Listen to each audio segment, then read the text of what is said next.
Salut les amis, c'est Charles de Mon Petit Caviste. Aujourd'hui, une belle petite vidéo pour vous présenter la cave à vin que j'ai reçue des magasins Boulanger. Alors Mon Petit Caviste, pour ceux qui ne me connaissent pas, mon métier c'est de donner vraiment des cours de dégustation et d'initiation à l'œnologie. Je fais ça sur la métropole lilloise, je fais ça sur Londres, je fais ça sur Paris et sur Bruxelles. Alors comme je vous le disais, j'ai reçu cette belle petite cave à vin de chez Boulanger. On va regarder d'abord ensemble le design. Alors design, ce qui est plutôt bien, je trouve, sur cette cave à vin, c'est qu'elle est pas trop grande, pas trop petite, elle est vraiment de taille moyenne. Le tableau de bord est un peu plus simple et assez design. La porte, elle est assez lourde, donc c'est plutôt bien pour une cave à vin d'avoir une porte assez lourde. Et enfin, l'intérieur, encore une fois sobre, avec des belles cagettes en bois. Et c'est du bois de hêtre, et donc ça donne forcément un beau petit style quand même à la cave à vin. Finalement, elle est sobre et épurée, c'est tout ce qu'on demande à une cave à vin. Allez, on y va. Je viens de regarder un petit peu la capacité de cette cave à vin. Et on est sur du 77 bouteilles, à peu près. Donc ce qui est plutôt sympa aussi que j'ai pu noter, c'est que c'est un dual space. Dual space, ça veut dire quoi? Tout simplement, ça veut dire que si vous avez des vins rouges et des vins blancs, vous pouvez les mettre tous les deux dans la cave à vin.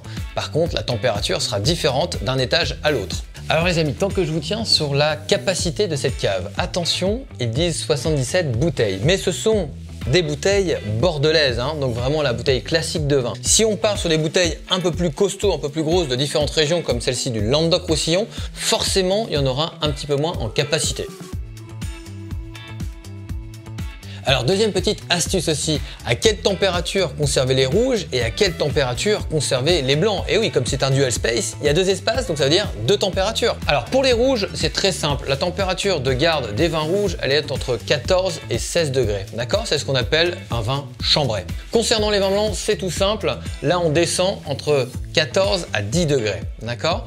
Et plus le vin blanc va être sucré, plus il faut le servir bien frais. Alors les amis, j'ai une autre petite question assez commune. D'après vous, combien de temps on peut conserver une bouteille de vin qui a été ouverte? Alors la première technique, je ne sais pas si vous connaissez, c'est le Corawine. Corawine, c'est quoi? C'est un appareil qu'on va venir fixer sur le bouchon qui va mettre une petite épingle dans le bouchon qui va permettre de servir le vin comme si celui-ci n'avait jamais été ouvert. Si ça vous intéresse, c'est disponible chez Boulanger. Ou sinon, la technique la plus commune quand on a ouvert une bouteille de vin et qu'il en reste un petit peu, que ça soit rouge comme blanc, mettez-les au frais. Et oui, même le rouge, on peut le mettre au frais. Pourquoi? Parce que le froid va venir fixer, endormir un petit peu les arômes. Et quand vous voulez le boire, tout simplement, vous le sortez une petite heure avant, il va se réchauffer et là, il se sera bien conservé. Alors les amis, vous savez qu'il y a trois éléments importants si vous voulez bien conserver vos vins. Première chose, les conserver allongés. Là, on est OK. Deuxième chose, une température constante. Pareil, la température est constante, sinon elle vous le dira par l'application. Et la dernière chose, c'est pas trop de lumière. Et là, ce qui est plutôt intéressant sur cette cave à vin, c'est qu'il y a un filtre anti-UV sur la porte directement. Donc ça veut dire qu'on a vraiment les trois éléments parfaits pour bien conserver vos vins.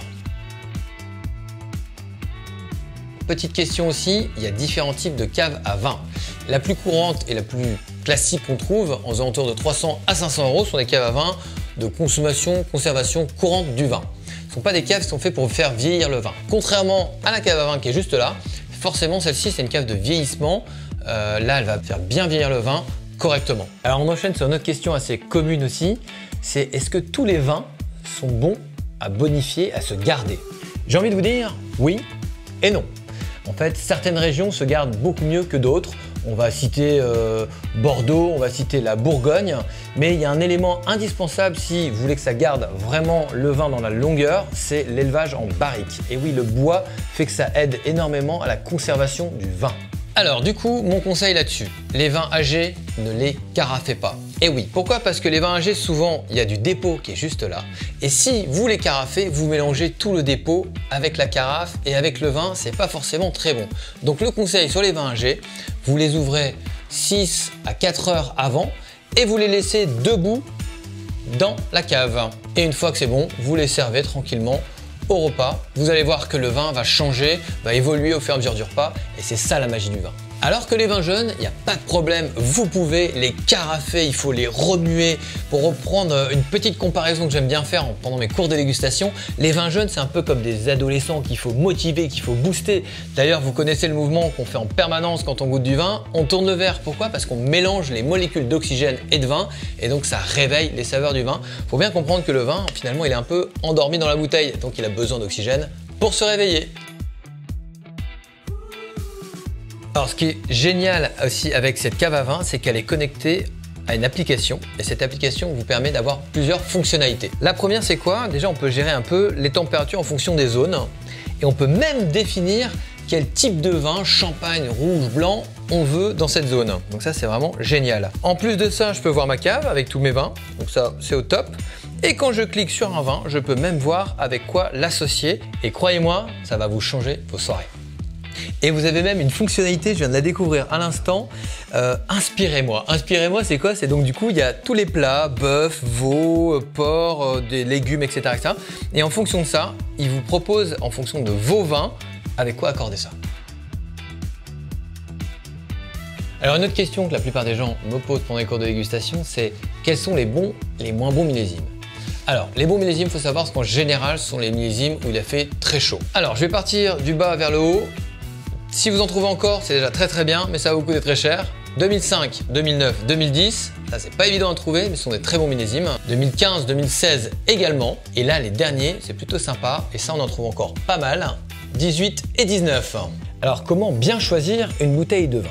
La première chose, regardez bien la capsule. Si vous regardez la capsule, il sera soit marqué récoltant comme là en toutes lettres, ou soit un petit N de négociant. En général, un récoltant, ça veut dire qu'il récolte tout sur son propre domaine et donc qu'il maîtrise de A à Z la production. La deuxième chose importante à regarder, c'est la mise en bouteille à la propriété, au château, au domaine, c'est la même chose. Ça veut dire qu'une fois que le vin il a bien travaillé, il a bien bossé, on le met en bouteille directement chez lui, à la propriété. On ne l'envoie pas dans une citerne ou dans une pompe. Il n'est pas en contact avec de l'oxygène, donc il ne s'abîme pas. Et la dernière chose, c'est forcément le millésime. Les amis, le millésime, c'est ce que je vous disais tout à l'heure, c'est l'année de production du vin. Il y a des très bons millésimes comme des moins bons millésimes. Alors les amis, pour résumer, cette cave, elle est vraiment faite pour vous si vous voulez faire vieillir vos vins. Et oui, elle a toutes les qualités. Un taux d'hydrométrie parfait, on est sur une température constante, comme je vous l'ai dit, avec un dual space, donc rouge et blanc, champagne ou autre que vous voulez faire séparément. On a un filtre anti-UV sur la porte, donc ça encore une fois c'est très bien pour la conservation des vins.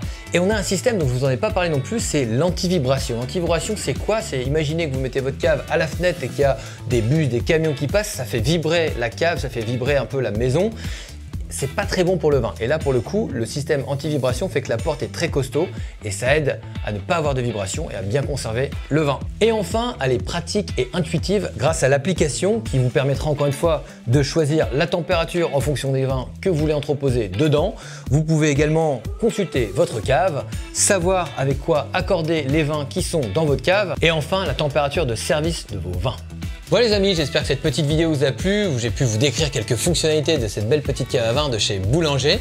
Si elle vous intéresse, c'est très simple, le lien est directement dans la description de la vidéo. Quant à moi, je vous dis à très bientôt et je vous souhaite de très bonnes dégustations.